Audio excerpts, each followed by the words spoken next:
USS YELLOWHOUSE. I will be your captain this evening. Joining me today is our first officer, Mr. Loney. How's it going, everybody? Mr. Loney is an expert on the historical documents known as the Star Trek.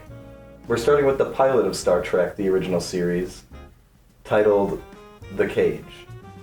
But this is not like a normal show, a typical show. They had multiple pilots. This was the first one, I believe, filmed in 1965, 1966, or completed around then, and was quickly rejected, and they had to make a new one. But we're going to talk about it anyway, because it was fully produced and really works as its own show, even though it didn't go on to do all that other stuff.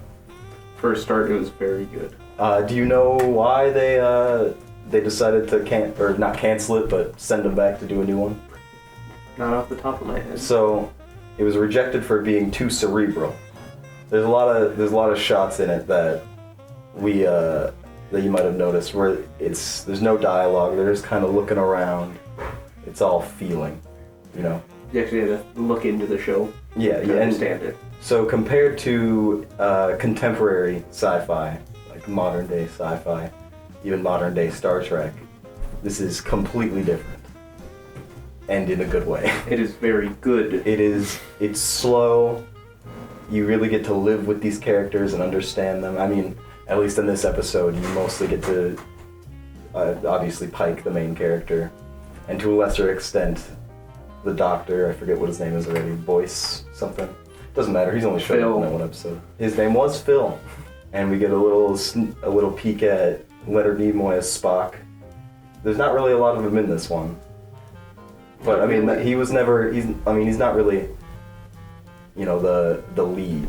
He works as a side character. He doesn't really get the shine in this one, is what I mean though. And then, does she have a name other than just number one? I don't. I don't know. But if she does, it's not rememberable. Yeah. This is let's talk about the character dynamics. So our cast is Captain Pike, number one, Mr. Spock, Dr. Phil. Dr. Phil. Oh my god. And a whole cast of characters that they never gave a name to. There's the blonde kid. There's the guy that stands by the door. Yeah. There's the yeoman, the first female yeoman. There's the guy behind the teleporter computer. Yeah, there's just some old white guy. Like, there's no better way to describe him. And his buddy, they just hang out and just go. Pike is, at the beginning, voicing his exhaustion with the job, being captain, and having to choose who lives and who dies on each mission and all that. It's like he's already trapped in a cage of his own mind. He goes and whines about it to his doctor, and his doctor says, "Man up and drink this martini." Have alcohol, the best doctor in town. There's a lot of, surprisingly, not too many, but there is a lot of dated, just cultural things. But surprisingly not as many as you'd think. Like, you can tell it was made in the 60s, but you'd have to look into it to make, that's where it is. Maybe it might have struck me more when I first watched it, but you can tell, especially in later episodes, that you can tell the way that they write women is very demeaning. One-dimensional. Yeah. The best they can do is number one, but still they result to those stupid catty things that, like, it's so dumb, like, oh, we're gonna fight with the captain because we're women.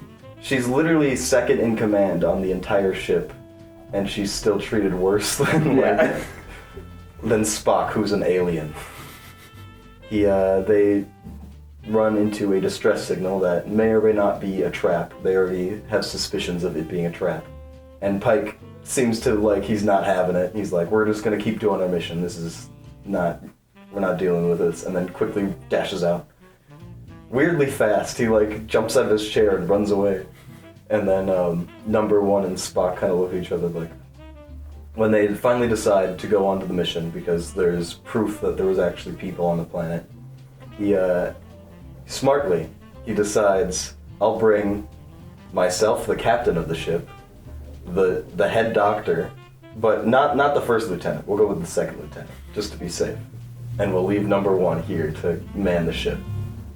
And then 3 other random yeah, people. And then I guess they didn't invent red shirts yet, so. Put some names in a hat. Yeah, We'll pick those guys. Well, I guess they got the young kid that seems to be like idolizing the captain and like. They didn't give him a name. The arm brace. Blonde. Yeah, he had like a weird thing on his arm or something. I don't know if that was just in reality, because I don't think I saw it in any other shot except for when he was in the bridge. Spock's a limp. Yeah, when they get to the planet that has one blue potted plant. One reoccurring plant. Yeah. Somebody's just like, ooh. Definitely not Space Cop levels of production quality. But when they land on the planet Talos, they put on these like space suits. It's just a long sleeve shirt. Yeah, it's like they're cold. Button to hold it over. It's not. It doesn't seem like it's supposed to shield them from anything, or like. They didn't want to get their shirts dirty. I guess It's a dust cover. Yeah, basically. I mean they had a lot of glitter on the coats. They're Velcro coats. But it looked nice. I just like maybe they plan to do that later on, but I think the point of having colorful uniforms was to make them pop out. So when they go onto planets, I think it's counterintuitive, obviously, to have navy blue glitter coats. This, especially on the bridge, but it is throughout when they're on the planet and in different locations, but they have very dynamic lighting. It's very harsh, a hard light here, and then shadow, and then like a backlight. Very different from like modern stuff where they have lights everywhere and it's... You can see the entire actor's face. Yeah, it's done in an artsy way where the lighting always matches the theme of what's happening in the scene. Especially in the ship, when the ship lights go out, like on Spock, everything goes dark except for like the 2 like backlights on Spock. It must have looked, I don't know, like watching this on an old CRT TV back in the 60s, it might have been not mandatory, but it might have required that hard contrast so you could actually see through all the grain and fuzz. Even the pilot's plot is all about reality and illusions and things that aren't very clear.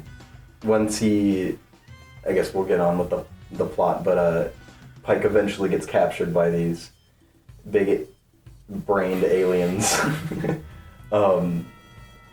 They, with their big vein that they were able to make it look like it's pulsing. Like, yeah, it's so good.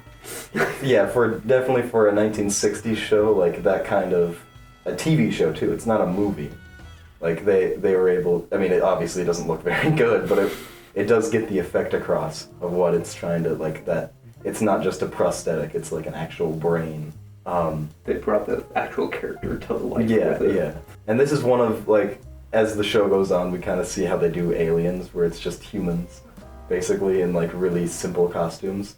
This is where you get like that 1950s comic book, like sci-fi comic book. It always feels like kind of like a Buck Rogers or like, that's what I see in like the iconography. It appears, Magistrate, that the intelligence of the specimen is shockingly limited. Playing with the ideas of illusions and reality. When Pike gets captured, he's immediately trying to decipher how things are happening, and he's picking up on little things that they can't do, which seemingly they've never encountered before. So it's very humanity supremacy. Early Star Trek. Doesn't matter how evolved your alien species is, we're still the better race. Yeah, we're still humans. Humans best. Those kinds of elements where it questioned what is reality, especially now today, it's much different of a landscape, but even back then they were thinking about these same things. To them, like watching TV, getting sucked into TV, living somebody else's life through the tube, that was their concern, and now we have like VR headsets that you can just live your entire life in. They mentioned it kind of, and I didn't pick up on it before until this viewing, they're kind of like the opposite of the Federation. And actually, I think they do this again in a Next Generation episode with a different race of beings, but they draw people to them so they can study them, instead of going out and adventuring for themselves and finding new life, new civilizations, as the intro. To go where no man has gone before. So it's interesting that, I mean, it's kind of obvious that they would do that for the first episode, kind of using the antagonist to show the exact opposite of what your heroes are.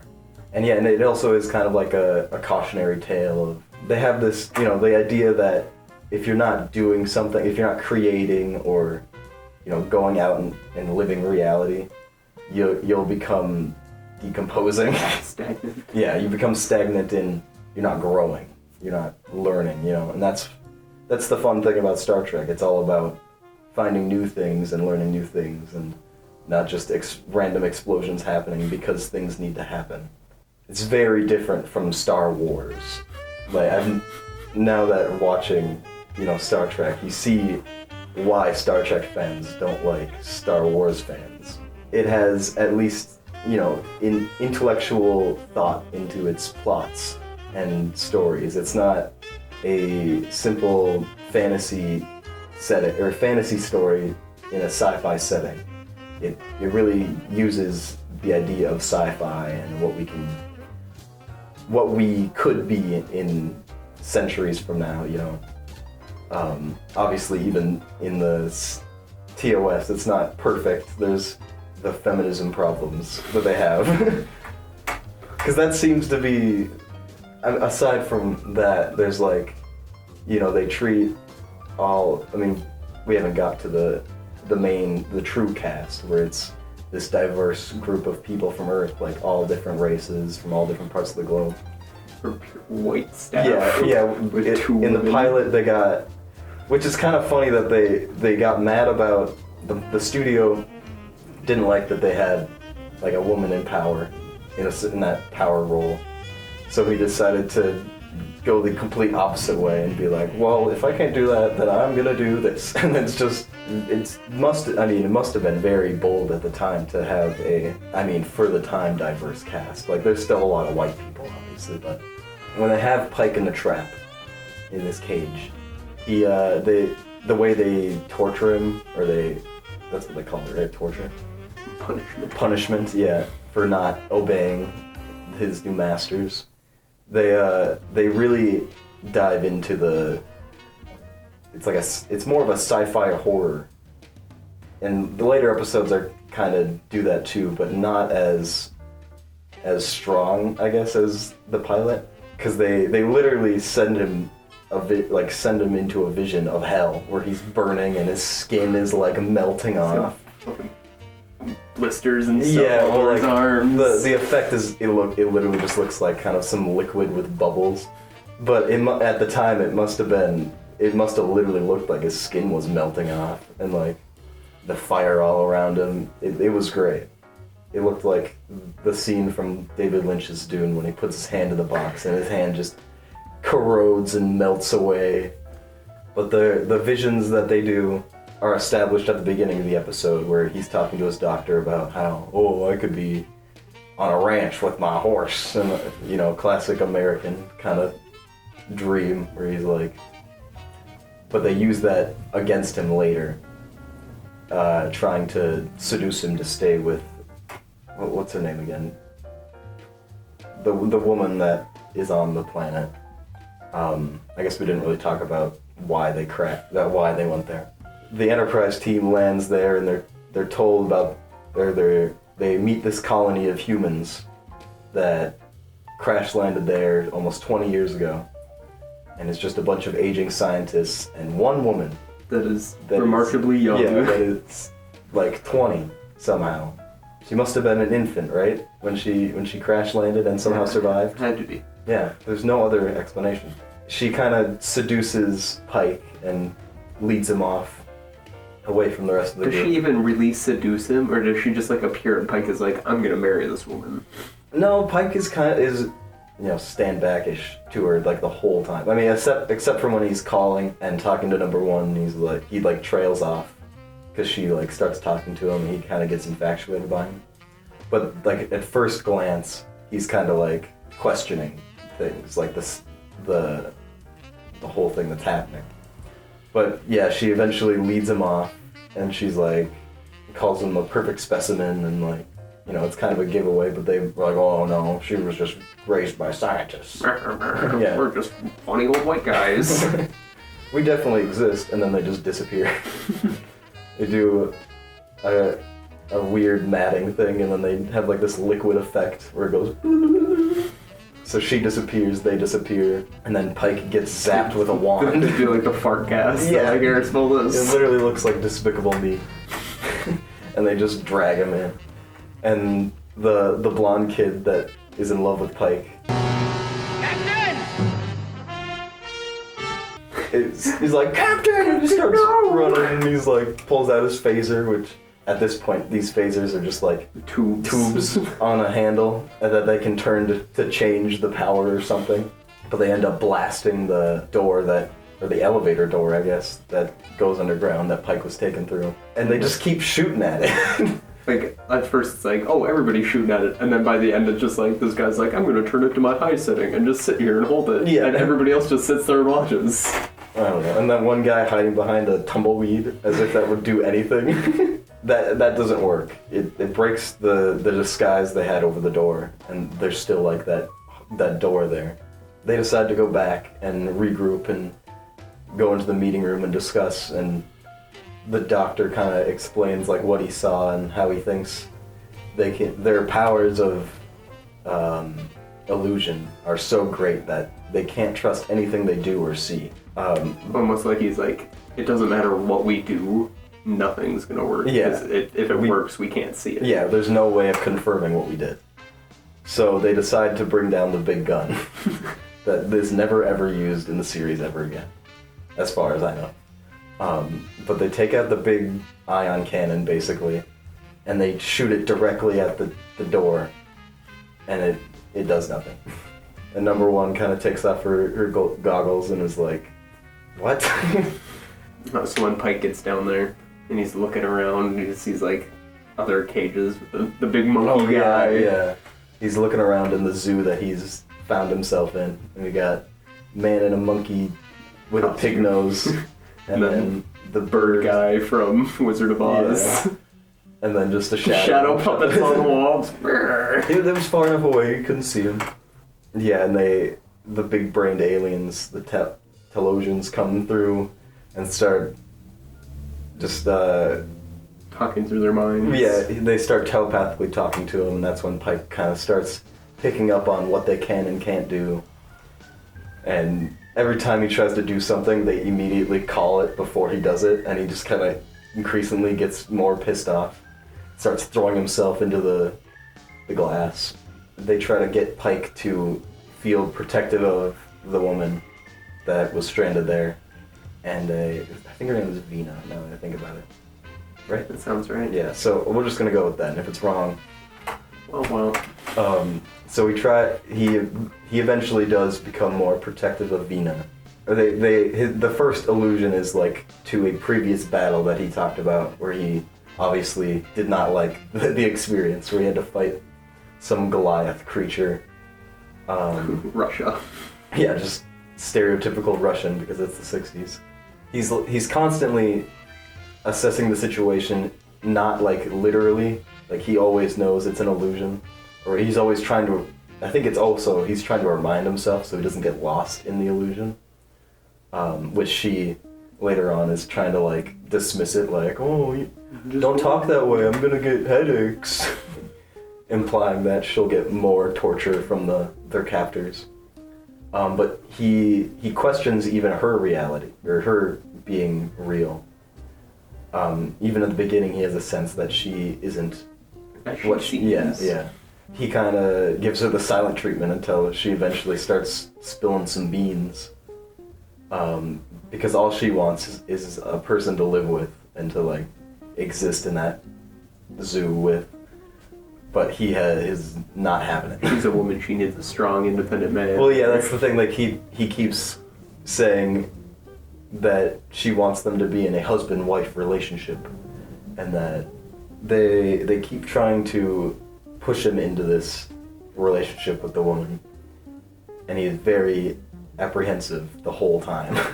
Like there's obvious. I think when they have that picnic on Earth or whatever, and he has his horse.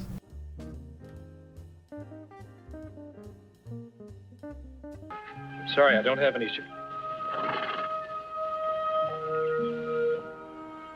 Well, they think of everything, don't they? And he's like, yes, this is basically what I want eventually. But this isn't real. Like, even though he was given exactly what he wanted in his mind, it's not real, so it can't, it doesn't... It's not the same. Yeah, it doesn't compare to actual real-life experiences. He understands that there is a difference. You can't just live in a false reality, Even if it's this perfect illusion that they create, he knows. So it must imply that there's a certain feeling missing. It's not just that it's like a perfect recreation, like as if he was actually there. You can tell, it's kind of like the Matrix at the beginning when they're still, like everything is so awful. Whoa, deja vu. But he hides his true desires, not only from his captors, but from himself. Because he's the captain, because he has all these responsibilities. He obviously wants something else.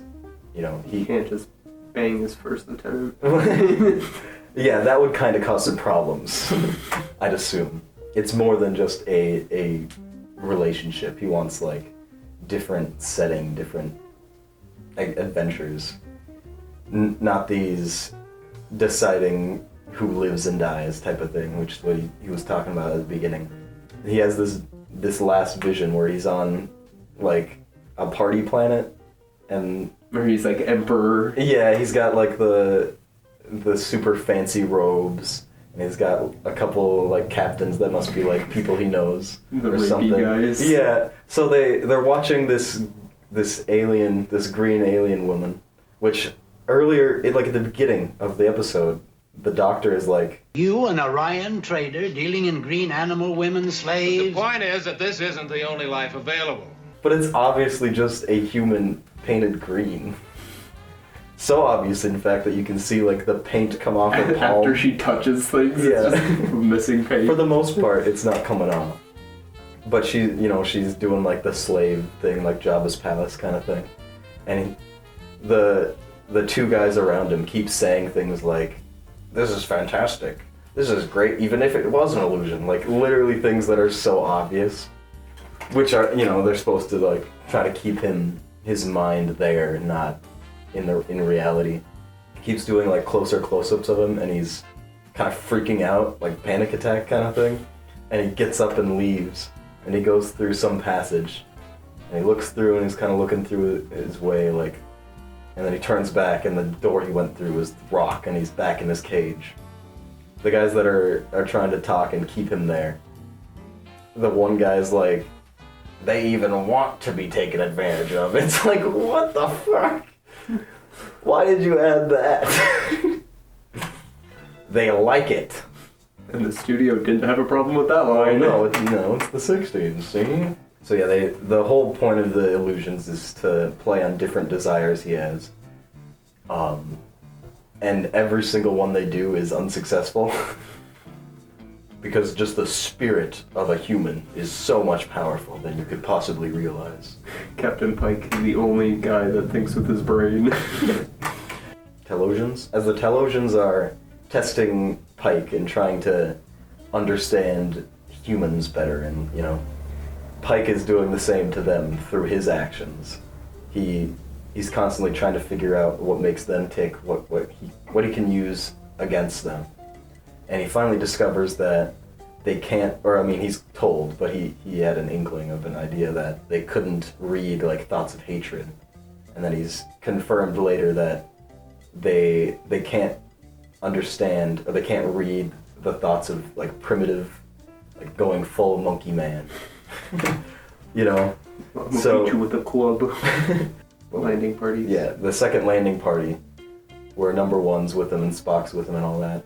Only number one and the yeoman are sent, and Spock yells, So which is not. They didn't figure out what Spock was yet. That's in the same thing as like when they first land on the planet and he's touching the blue plants and Spock just goes like, why was he that happy? I don't understand. Dude, look, blue flowers. This is awesome. Only the two women get transported into the cage with Pike, and Pike is already like staring at them and trying to only fill his mind with hate, and he keeps saying that he wants to like beat them and like describing how he's gonna like, do you bleed? Yeah, he does the Batman line where he's like, Is your blood red like ours? I'm gonna find out. but he starts to use his primitive emotions against them, which is kind of a strange thing for Star Trek, I feel like. Usually the idea is that they try to solve their problems with logic and reason. Just thinking through the problem, not just like calmly deciphering the problem and attacking it, or using the proper action. In this, it's like, I guess some problems you just gotta punch your way out of. Which he kind of does. He doesn't like go full like action star, When he threw the guns on the ground, was he planning for them to steal them? Was that? I think that was the intention. He was like, I'll put them by the door because they have to come down. Yeah. Which is probably one of those things that the studio was like, no one understands what's happening. But it's visuals. They rely on visuals because it's a visual medium. Imagine that. I can understand things because I have a big brain. I have eyes. I have pulsating veins on the back of my head. He designs a little trap of his own to lure in the captors to steal the phasers that were brought aboard. That seemingly don't work because the illusions, obviously. They must have been such a long time because they're like fake sleeping or like. Or you're just like, I'm gonna go blinky mode. Yeah, he's like, and then he like, hears the door. Yeah, like open one eye type of thing. But he didn't do that. But he quickly grabs the guy and pulls him through, and then puts the gun. Or no, he doesn't put the gun to his head right away. Starts strangling him. And then he throws him to number one. And number one's just like, all right, I guess we'll keep him in headlock. And he pulls out the gun and blasts a hole through the window, but nothing happens. But he obviously, through everything they've learned throughout the episode, he finds out that, or he puts the gun to his head and he's like, I bet that just blew a hole in the wall and you don't want us to know about it. Yeah. And then they all look back and it just magically is there. And they all go to the surface. And he kind of just, the Telosian is like, kind of laughing at them, like, ha ha ha, I wanted you to be up here. It's like, sure. Sure you did. Yeah, and then once they go up the elevator, it's revealed that big gun did blast a hole through not just a hole, it literally like it destroyed the elevator. The entire thing. Even the top of the elevator, which wouldn't have been up there, was destroyed. We discover that Vina cannot go back with them, or won't go back with them onto the ship, even though the Telosians are allowing them to leave because the humans are too brutal for what they need them to be. Yeah, they can't control them. They're too difficult to. They went through all of the ship's data. They have a long history of hating being contained. Yeah, the imprisonment. Captain. No, let me finish!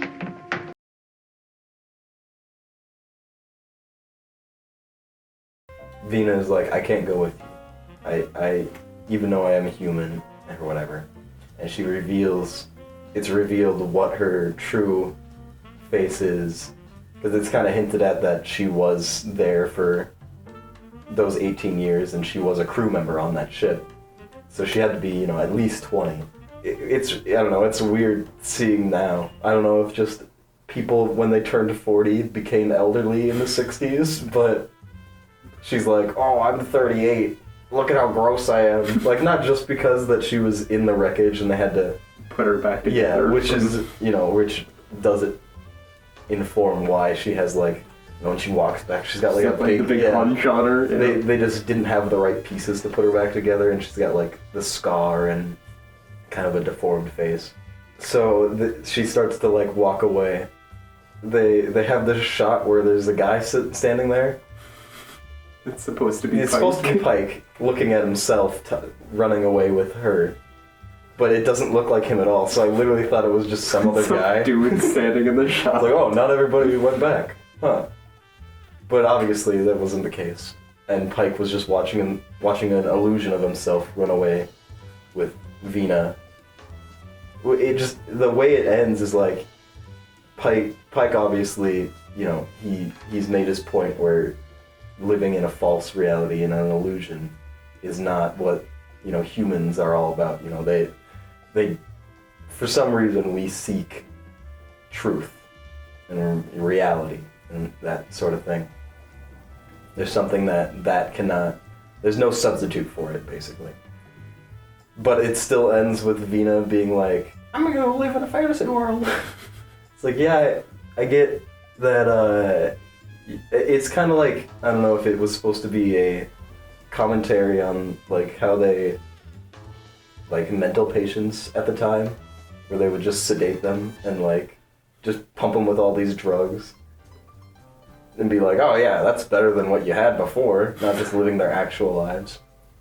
You know, like, I don't know if it was supposed to, if that would kind of was the idea that if you can't live a normal life and look normal, you have Might to. as well be in a fantasy world. Yeah, it's very disheartening.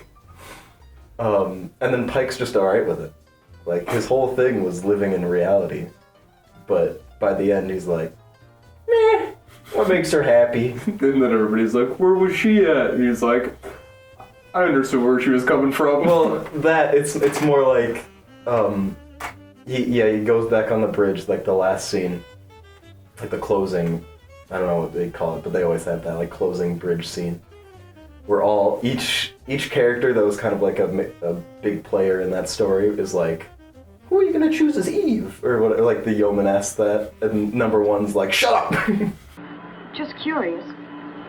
Who would have been Eve? Yeoman, you've delivered your report. Yes, ma'am. Yes, sir. We all know it's gonna be me. And then we never see either of them again. Yeah. And I like number one. She was cool.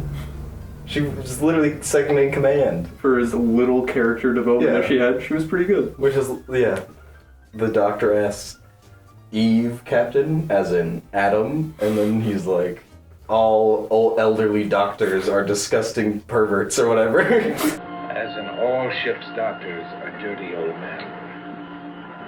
Doesn't say that. And then basically what he says, and the doctor just gets this big grin on his face he's and like, just walks away. Which is that is like the only aspect of McCoy I saw in that version of the doctor. Everything else, he was just some old man. He didn't really have much characterization other than, I'm the doctor and your bartender. I don't know, he wasn't in it as much, so you didn't really get as much of him. Like, that's the best answer he gives for all the questions everyone's asking.